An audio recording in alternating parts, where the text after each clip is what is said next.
Good day, Tamers, and welcome to more news with me, Get Swiftly.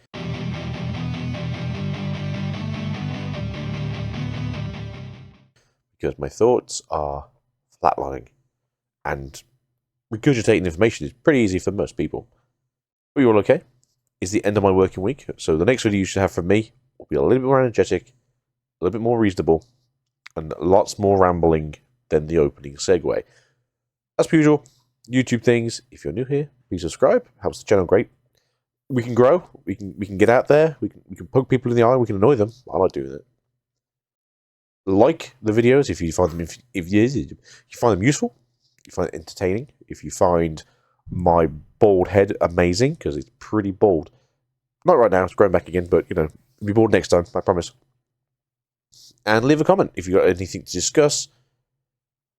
We'll be back to this in a bit anyway. This beautiful picture that you can see here behind my balding head is the new alternate arts that they're getting at the EVO Cup in Japan. I honestly don't know where we'd see this for us over here in the West. As our EVO, which is different, is the Ultimate Cup stuff. We have Ultimate Cup. I did say before a few times that I think that because we're having so many Year of the Galantmon stuff, it wouldn't surprise me maybe if finals was this. Like final, instead of having like more Galantmon stuff, it's like, hey, look, we know you guys are probably bored of Galantmon, except maybe Crimson Mode. We'll keep that as the first place.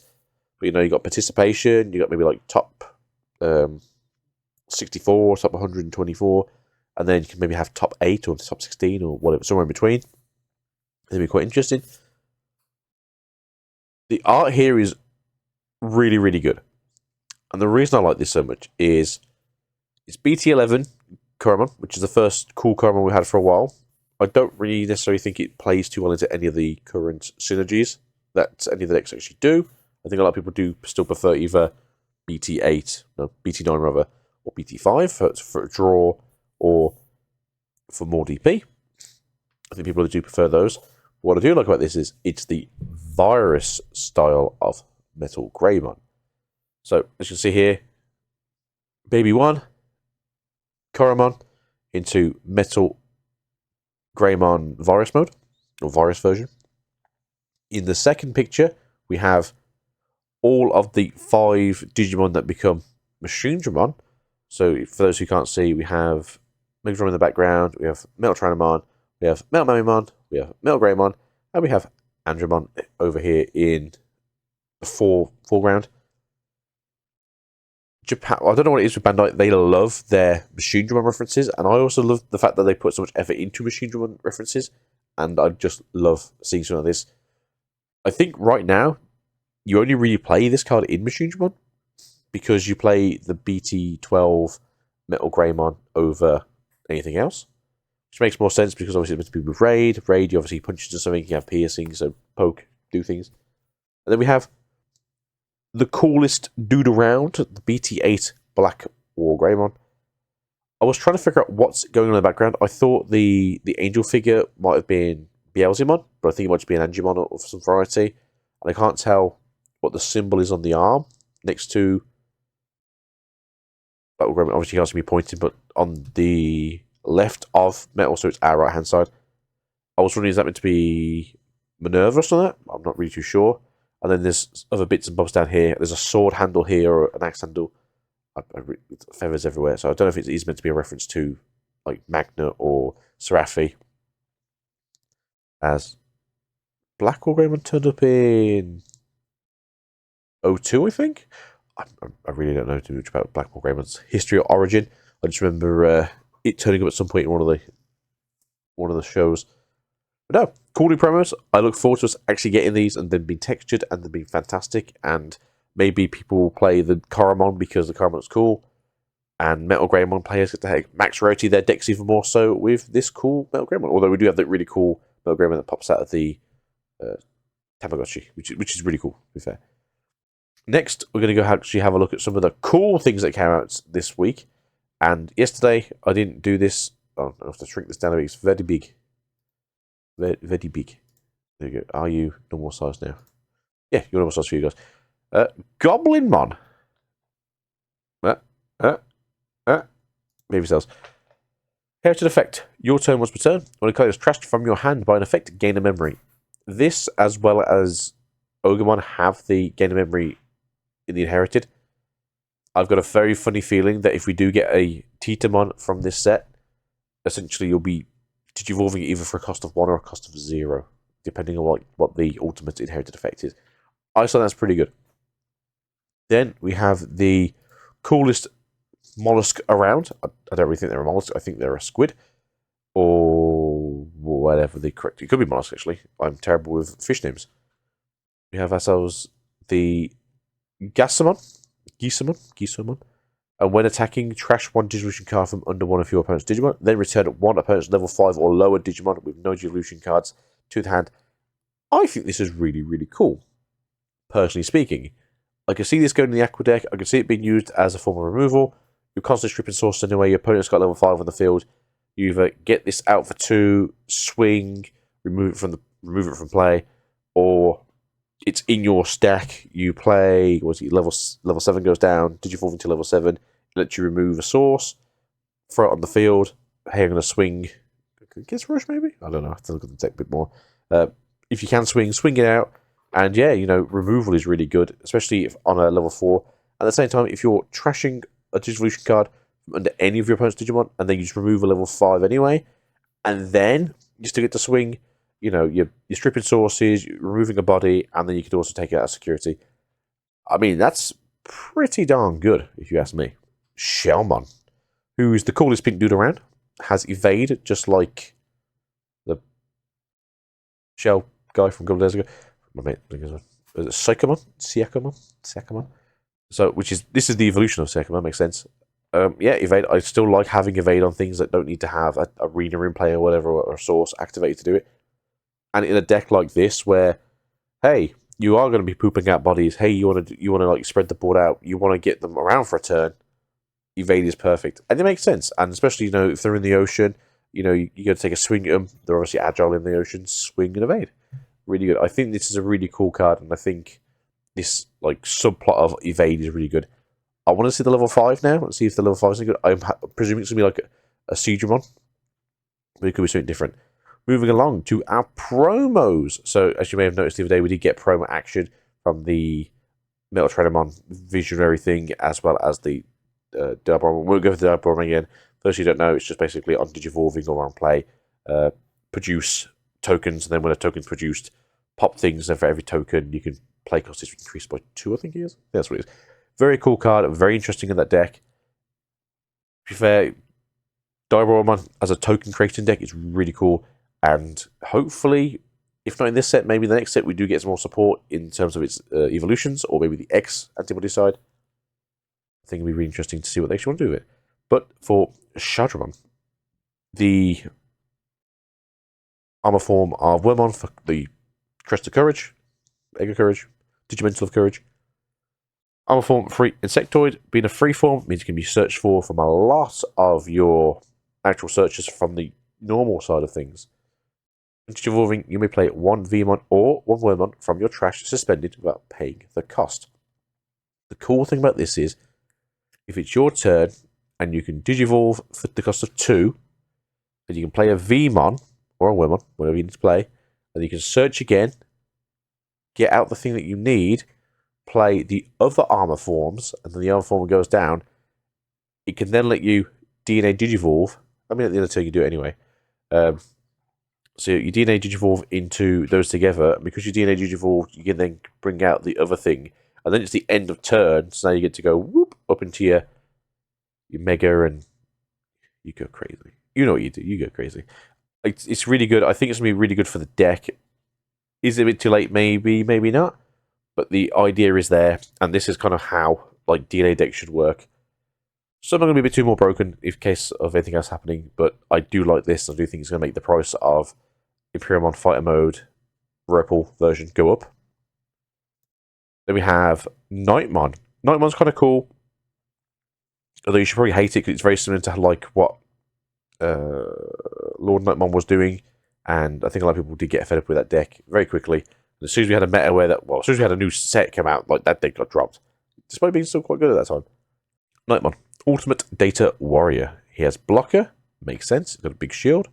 On play, when Digivolving, one of your opponent's Digimon gets minus 3000 DP for each of your Digimon for the turn. Woo! Everyone's favourite way of removing things. Non-interactable DP reduction, unless you're a machine Digimon. And then, inherited effect, all turns, once per turn, when another Digimon attacks, you may play one black or yellow level 3 Digimon from your hand without paying the cost. It's pretty good. So, it has the same effect as the old BT3 Angie Woman that I said was a really good version of the deck for this that you played in Lord Nightmare. You swing out, you get to drop a body, normally Lucymon, and then you recover one and you keep doing your crazy things. But this is obviously more in keeping, and you search for the deck, still would search for this. It's just a very good card. You probably have to see what they're going to do with the rest of this deck, depending on what they do later down the line. But, I can see if they do want to bring back another black or yellow Lord Nightmon, that the deck would be very good in itself. Now, over to Morphmon, or Morphymon. I made a joke in my other video that basically this is going to do what the last one did, and for what I can tell, it does. On play, reveal the top 3 cards of your deck, add 1 Eosmon and 1 Melona Bellucci from amongst them to your hand, turn the rest to the bottom of your deck. Then, by placing this card under one of your Eos, you may play 1 Bellucci from your hand without paying the cost. This essentially does what the old one does, except you now activate it as if it's a legendary arm card, and because you did that, you get to poop out a Tamer, which is fine. And then your turn was to turn when another Eosmon is played. This Digimon may Digivolve into Eos from your hand for the Digimon cost of 3. I don't know off the top of my head what the cost of the level 6s are. I'm presuming they're a 4 cost or a 5 cost, and that's why this is obviously a good choice to have, especially when you're paying 5 to drop the level 5s, I believe. So, giving your opponent more memory is always good. There's obviously a play here. I don't remember off the top of my head what this deck actually does, as I think it was only ever played in America because they were so brain rotted from having to deal with BT. What was it, 5? Was it 5? Was it 6? Whatever BT it was, for so long that their brains were falling out of their ears. And I mean, I get it. Like, you got cards in front of you, you got to do something with them. So, EOS, everything was the meme of the month. It wouldn't die. Then we go over to Rusty. Everyone loves a Rusty boy. So, and Rusty's pretty cool, to be fair. So, Rusty is an ace card. You might be able to tell by the big ace on it. Digivolve from a level 5 with Tyrannomon's name for the cost of 3. Now, remember, in this set, there is a Tyrannomon that reduces the cost of things with Tyrannomon's name. So, you could reduce the cost of 2. Hand can. Oh, and you got the Tiger that also reduces cost. Anyway, hand, counter, plus Digivolution. Your Digimon may Digivolve into this card without paying the cost. It's always good. When Digivolving, suspend all of your opponent's Digimon with a DP less than or equal to this Digimon. Now, I think most Tyrannomon effects are on your turn, besides the one that says, like, when you pop a security, it can be all turns once per turn. So, I don't think you're going to get, like, a super duper chunky boy. But at the ripe old DP of 12,000, if your opponent's get some blockers or, like, a bit of a whiteboard, you got a way to get around it. I think it's a pretty cool card. I mean, I like it. I mean, I don't know if you like it, I like it. And suspend all your opponent's Digimon with less than DP than this. All turns, once per turn, when an opponent's Digimon is deleted in battle, trash the top card of your opponent's security stack. Interesting fact here, so obviously that's on your opponent's turn and yours. I believe this will trigger the inherited effect from Metal Tyrannomon that has the same once per turn when an opponent's Digimon is deleted in battle, trash the top card of your opponent's turn. So you're going to pop 2 security. You're going to pop 2 security. You only have to swing when you want to win the game, basically. Overflow, -4. When it's going to send it from the battle area to one of your opponent's cards or to another area. Basically, when it moves out of the battle area and goes anywhere other than somewhere else in the battle area, lose 4 memory. This card, obviously not being the superest, chunkiest boy ever, is really good. You're essentially doing what Beelzemon does now, except you don't have to get the 20 trash, you just have to get to your first mega, and then essentially have either your opponent explode, or you walk into it. Which at the same time, when did you avoid suspend off your opponent's Digimon with DP less than equal to this? And it's still your turn. You're going to walk into it and go like, oh no, like my Digimon fell into yours and now it's dead and now you lose 2 security. Don't you hate that? I think you can also give it piercing as well. So, oh no, I walked into the thing, exploded, removed 2 security. Oh, I also had piercing. Oh, you've lost another security. Oh, the shame. And if you really wanted to, you can play the old metal Tranamon that gives you unsuspended instead. So you go like, oh, I was suspended. Oh, I'm going to walk into another one. Oh no! Oh, so you still remove 3 security, just in a different way. Very cool card. I know a lot of people are going to be looking for this. I'm not a massive Rusty Trainer player, but I think this is a really cool card, and I want to see it get played because I think you can make a deck around this. I think it'll be really good.